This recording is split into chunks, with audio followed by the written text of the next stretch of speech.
We're combining all the best old school wisdom with all the top new school methods to bring you the optimal way to coach and play the great game of baseball. This is the 80-20 Baseball Masterclass with Coach Bo. Welcome, coaches. 80-20 Baseball Masterclass. Coach Bo with you. Episode 85, our weekly get-together. Hey, I wanted to share with you a little bit of the backstory why I started a podcast. Well, the main reason is to help youth baseball coaches, to help coaches in general, to help coaches have a solid, straightforward plan, actionable items to go out there, win more games, have more fun, build better relationships, have better experiences for everybody involved. And I just thought the baseball community, especially the youth baseball community, it's just not in a great place, and it could be so much better. And with me included, there's a small group of people I think that are really passionate and dedicated to helping the youth baseball community. There definitely are some others out there doing a wonderful job, and I wanted to be a part of that and bring all this good content to you through a podcast, through the vehicle of a podcast, the platform known as a podcast. I'm a huge fan of podcasts. I've been a big fan of podcasts for quite a while. I don't listen to a whole bunch of podcasts, but I do have my 6 podcast shows. It runs between 5 and 7 at any given time that are my staples. And I've always been a big fan of 2 types of podcasts. One, learning, things that can help me with my work, with my job, with being a better parent, being a better person in terms of fitness or nutrition, just being smarter, understanding the world. And I also like those podcasts that are comedy based, that make me laugh. And there aren't that many good ones out there, but there are a few. So I've been a big fan of podcasts because you can listen to it in the car, as you all know. You can listen to podcasts while you're working out, while you're doing the dishes, while you're vacuuming, while you're brushing your teeth and shaving. That's a great time while you're brushing your teeth and shaving. For guys, that's a great time. While you're working out is another good time. Although when I'm working out, I don't find that I listen to the content as well, because when I'm working out, I'm really trying to get the most out of my 30-minute workout. But while I'm driving or shaving or brushing my teeth and shaving, that combo can take anywhere from 10 to 15 minutes. I've been meaning to get a shower speaker so I can listen to the podcasts or audiobooks in the shower. That'd buy me another 10 or 15 minutes. So you get your 30 minutes a day right there, just brushing your teeth, shaving and showering, working out, etc. So I just love the idea of a podcast. I like that you don't have to watch it, but you can listen to it, you can take it in. So been a big fan of podcasts, and that's a big reason. So combined with really liking podcasts and my strong belief that the baseball community at all levels, and definitely the youth baseball community, just had some huge voids when it came to good content, plans, action steps, direction, leadership. So I took my 35 years of experience out in the trenches and added it to my love of podcasts. And I'm working to help you all out to be better coaches more efficiently around your schedule that's already busy and your lives that are already busy. So here we are, episode 85. And I have been just fired up and super happy to see the reception, the amount of listeners, the feedback, the emails I'm getting from coaches. It is great to see the impact 80-20 Baseball, the masterclass here, is having on everybody. Make sure to go check out the website, 8020baseball.com. I've uploaded 3 videos in the last week. As I've said before, my idea is to have 8020baseball.com be a hub and all-in-one location, if you want it to be, to find everything you need to be a great coach. So you can get the podcast link there, although most of you have it on your own podcast platforms that you like. Videos, articles, you can communicate via the website with me. Also, coaching products, drills, things like that I'm putting out. You also have the free drill guide available there. All right, with all that said, let's get into it here. There is a thing in life that I think is very important, and a lot of you are old enough to have seen it. You see it out there in the world, and I call it Spite-a-Flaw. Spite-a-Flaw. This is something that can lead us down the wrong path to the wrong answers. I call it Spite-a-Flaw. And here's how it works. Spite-a-Flaw stands for in spite of a flaw. People, we all have successes. People have success, but they usually have flaws. We all have flaws. If you look at baseball players, if you look at successful baseball players, if you look at successful teams or successful companies or successful anything, there will be flaws that everybody has, that every team has, every player has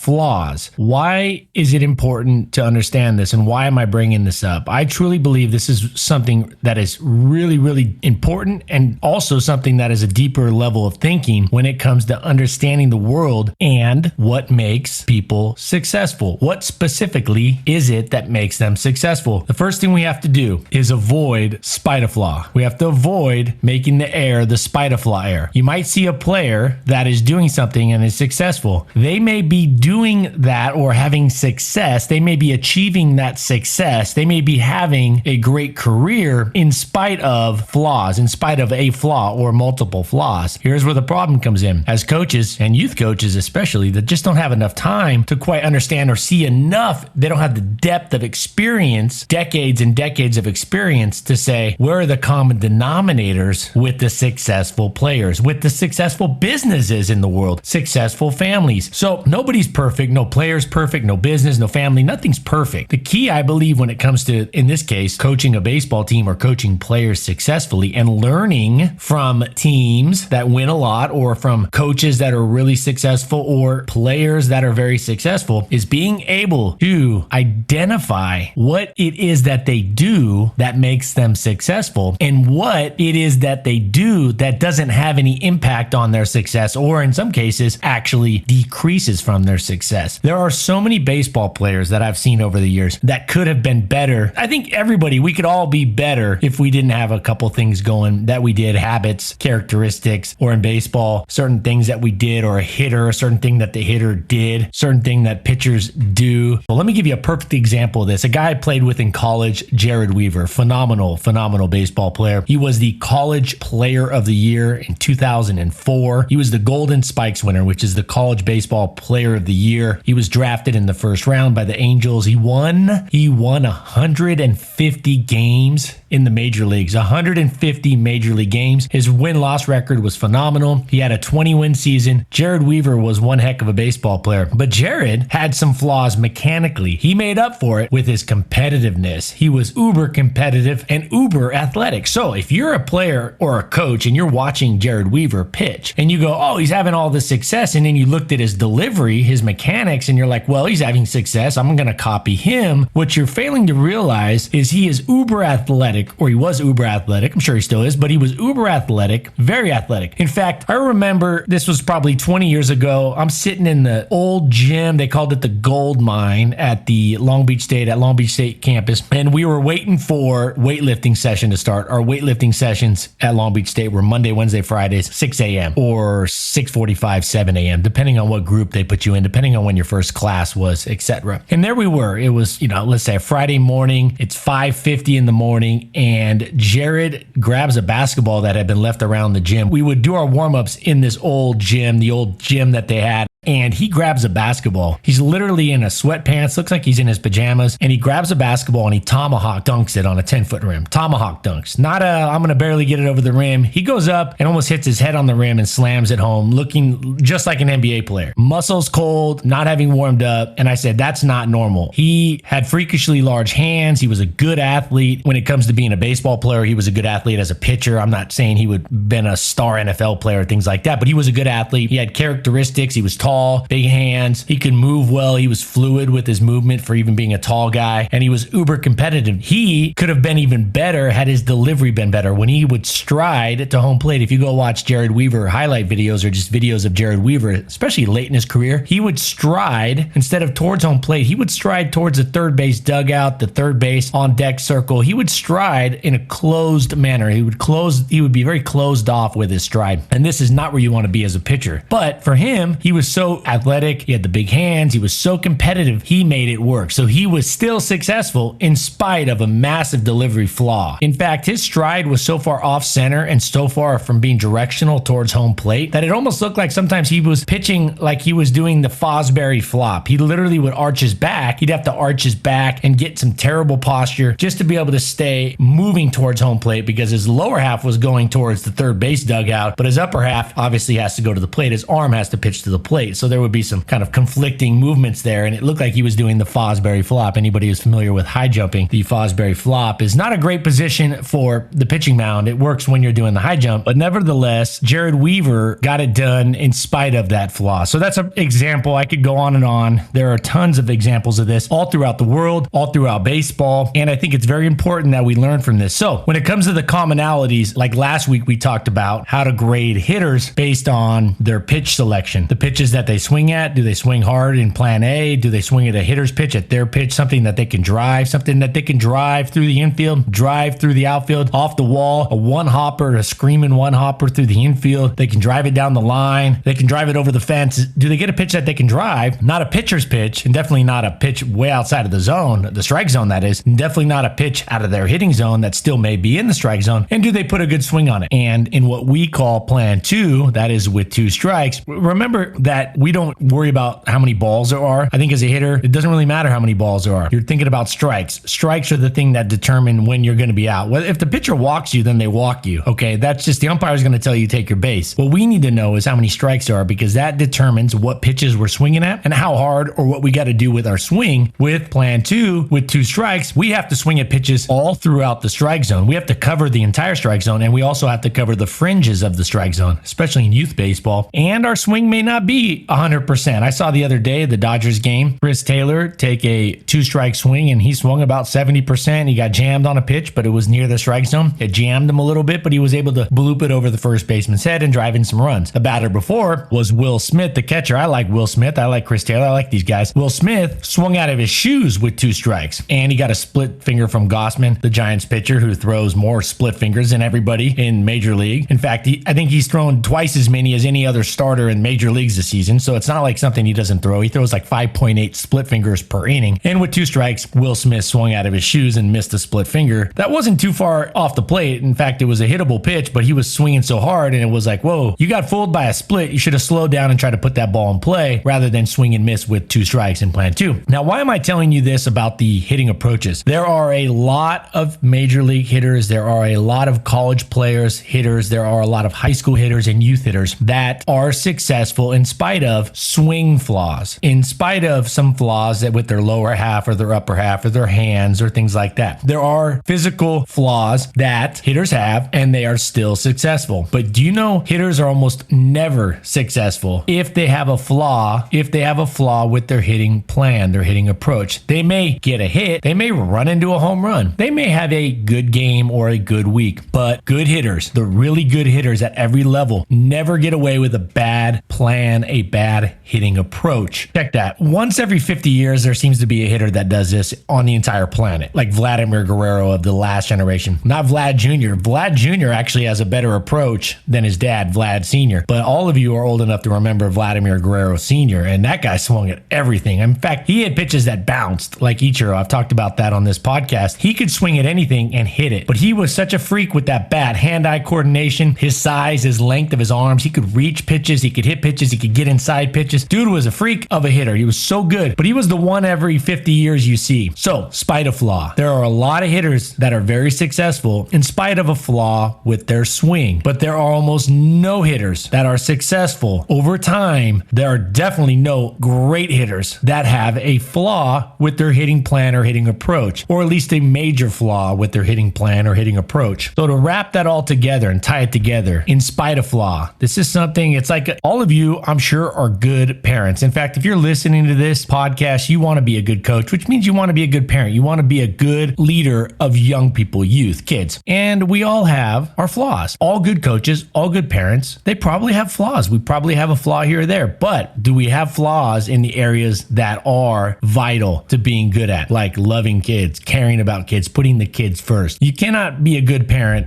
and not have unconditional love for your kids. You can't. You can be a good parent and not know exactly the best nutrition for them, right? You may not know the best way to prepare the healthiest, optimal, nutritious meal for them. Okay, the kids are going to turn out all right. You may not know exactly the perfect sleep schedule for your 3 or 4-year-old or your 2-year-old. You may not know. You may not know the best formula to give your kid when they're a year old or 2 years old or whatnot. But if you don't show unconditional love, if you're not there for them, if you don't listen to them, if you don't praise them, those those are things that you can't overcome as a parent. Those are things that you got to have. And the same thing goes out there on the baseball field. As a coach, as a player, there are some things that are going to be irreplaceable, vital, necessary to be successful. So we have to be careful of this spider flaw. There are a lot of players out there that you see on TV all the time that have flaws. What you have to do, and if you ever have a question, email me, coachbo@8020baseball.com. Coach Bo, that's B-O, American Athlete version, Bo. Coach Bo at 8020baseball.com. It's the numbers 8020, not the word spelled out. Coach Bo at 8020baseball.com. Email me, ask me, say, hey, I saw this guy doing that, or I saw this player doing this. Is that something you recommend? What you want to look for, to summarize this whole point up, you want to look for commonalities. Now, this is hard if you don't have a vast database of experience and knowledge, and you can recall and then look back and connect all the dots between all these players over decades of watching and being out in the trenches. But if you have any questions on a player, something you see from a pitcher, something you see from your kid's favorite player, reach out to me. You can ask me and I'll give you my honest feedback. There's a good chance that I know that player well. If not, I'll go check it out. When I was younger, I loved Eric Davis. And then as I got a little older, I was infatuated with Gary Sheffield. Most of you know who those two hitters were. Eric Davis was a Cincinnati Red, and Sheffield played for a bunch of different teams. San Diego was the first team, and he even got over to the Dodgers. Eric Davis would keep his bat down by his hit and kind of wiggle it a little bit. He'd kind of keep it low. I should say he was less of a wiggle waggle guy. And Gary Sheffield would put that over his head like Julio Franco. And Julio Franco would put the bat over his head and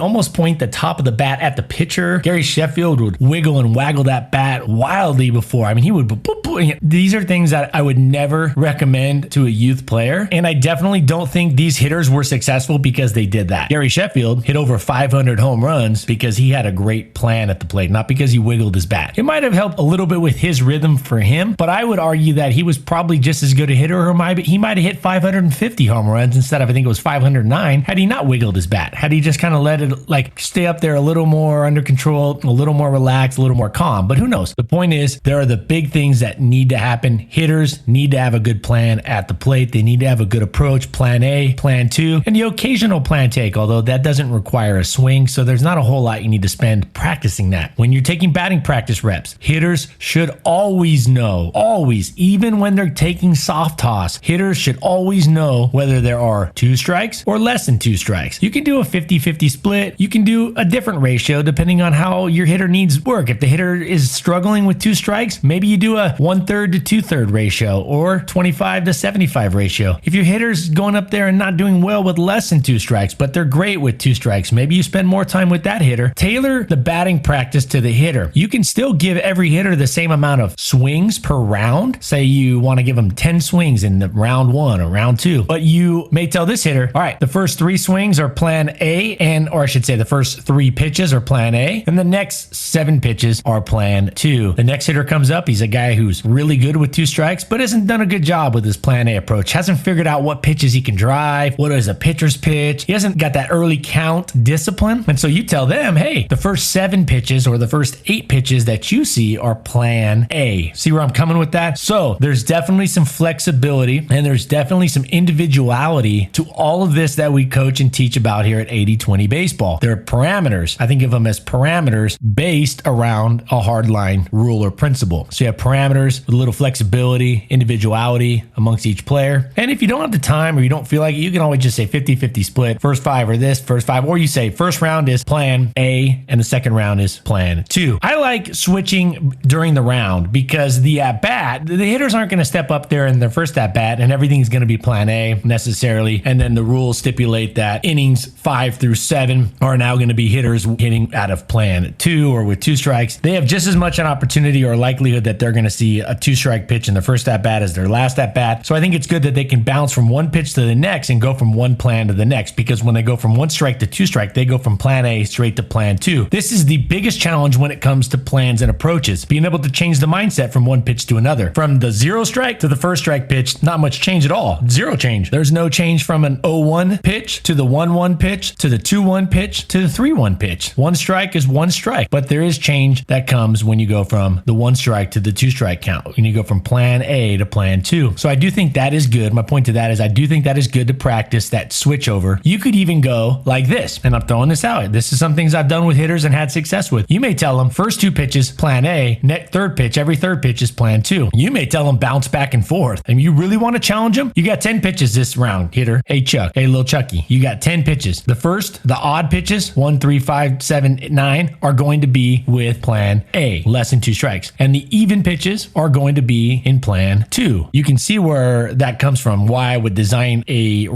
hitting round like that, because it really challenges them to bounce back and forth, back and forth. We do not want to make our entire practice harder than the games. We want players to have some success. We also like to work them into things. I love the 20-40-40 ratio. I've talked about that at length here. 20% of the reps are slightly easier than the game. 40% of the reps are about game speed, game likeness, and then 40% of the reps, whatever drill it is, it's a little harder to do on some drills than others, but 40% of the reps are harder than the game situations, harder than your typical game. And I prefer it be harder than the championship game that you might play this season, that season, or the next season. So you can see how you can have a lot of fun with this as a coach. Now, to make it easy, you have a clipboard right outside, or a whiteboard that you can clip, a traveling whiteboard, just like an 18-inch whiteboard, an 18 by 12-inch whiteboard, or they sell them like 24 by 18-inch whiteboards. You can have the rounds scripted out, round 1, and it just shows them. You can have it inside, say, the batting cage, or right outside the batting cage, and you can script it out before you even get to the field, so the hitters know exactly, all right, we're going flip-flop this. We're going plan A, first pitch, plan 2, second pitch, plan A, third pitch, plan 2, fourth pitch, and they can see that. In fact, when I run bullpens with pitchers, you got to remember all this stuff that I'm teaching you. This is stuff that I didn't know for the most part. Well, I knew what good baseball looked like before I got into coaching. I just knew what looked good. I knew how I wanted to coach human beings. But when it comes to the skills and teaching skills and strategies and building a better practice, optimizing the practice, making everything better in practice, that's stuff that I didn't do. This is stuff I didn't do when I first started out. I just learned in the trenches. I tested it, I learned, and I grew a ton. So this is stuff that I made big mistakes with early on. But something I've done over the last 10 years is script out my bullpens. For example, when the pitchers show up, I used to say out, even if I had 2 or 3 pitchers going at the same time in the bullpen, practicing their bullpens, having their bullpen session, their pitching training, right? I would yell out the pitch to them. I'd say, all right, fastball away, fastball glove side, fastball arm side, change up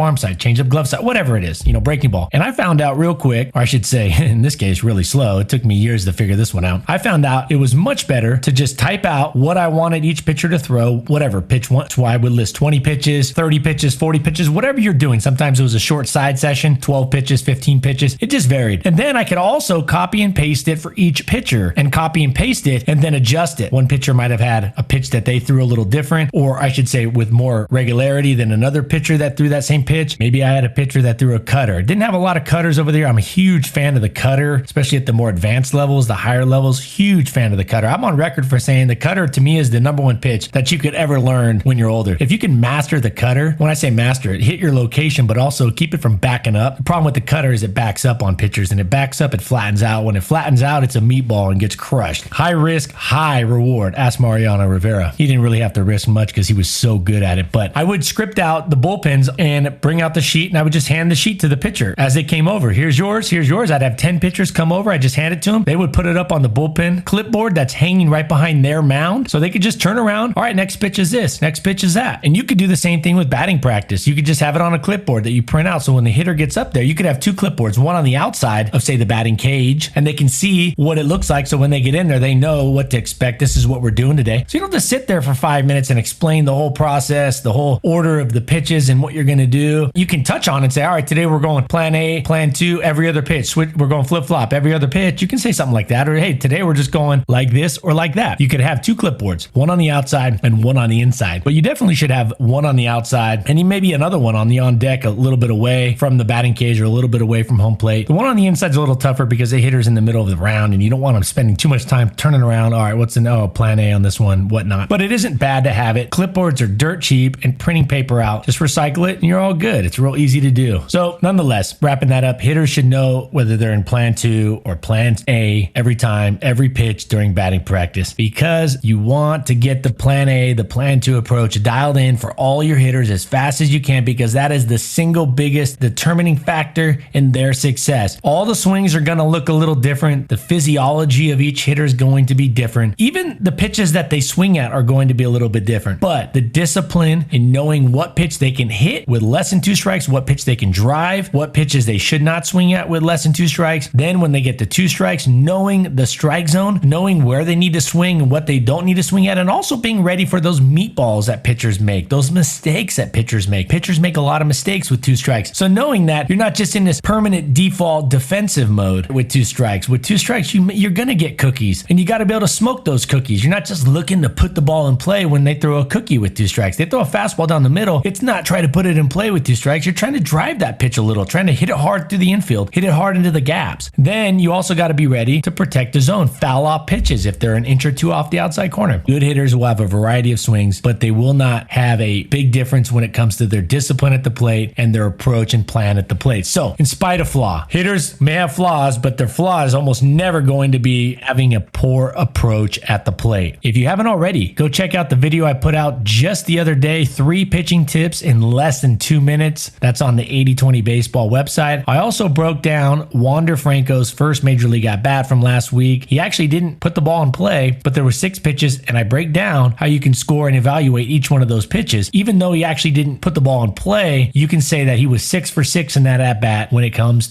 came to swinging at the correct pitches and taking the correct pitches. And until next week, remember, go out there, compliment each one of your players at least one time every practice. Compliment them at least one time every practice. Don't let your players bully each other. A little banter is cool. A little banter is all right, as long as it's in good nature. It's a fine line there. Go out there, praise your players. Don't make them the joke. You're a coach. Don't joke with your players. Don't make jokes of your players. All right, don't tease your players. Be the adult. All right, nothing's worse than that. I'm not going to get off on that tangent right now, but praise them. Give a compliment to every single one of your players at the next practice. At least one compliment. Even if you got to bring out a roster and put a check mark next to their name after you gave them the compliment, give them a genuine compliment to each of your players. Before you know it, you're going to have a great environment. Keep practicing moving. Get that dead time out of there. Nothing's worse than dead time. That's when things start. Hey, we all know kids, when they're bored, things start getting a little bit out of whack. Things start going south real quick when players are bored and just standing around. Keep the pace moving. Keep the action going. Genuine praise. Put a squash to that bullying if you see it at all. And those 3 things right there is going to take you a long ways into having a better team culture. Take out this in spite of flaw attitude, this mindset when you go out there and look at good players, when you're looking at players that are a player you want to copy and teach your kids about, or a professional player. Keep the idea, spite of flaw, keep that at the front of your mind going, is this something that makes him good, or is this something he's good of in spite of? And if you ever have any questions about any of these players, your kids' favorite players that they like to emulate, reach out to me and I'll give you my honest feedback as always. And until next week, you guys take care of your health, take care of your families, take this information, get out there with it, put it in, utilize it, trust it. It's gonna work. It's not gonna happen overnight all the time. Sometimes it's faster with certain players than others. Sometimes it's faster with certain teams than others, but it will work. I promise you it will work. All this stuff will work. Give it time. Like Denzel Washington says, one of his famous lines in Remember the Titans, when the other coach that he's working together with says, that's your playbook? And Denzel Washington says, I run 8 players, but you know what? It's like Novocaine. Just give it time. It always works. Just give it time. This stuff will work, but you got to go put these action steps in. You got to start putting them in play. You got to start going and doing it. And before you know it, everything's going to be rocking and rolling. Until next week's episode, I'll see you back here next Tuesday. This has been Coach Bo with the 80/20 Baseball Masterclass. Take care.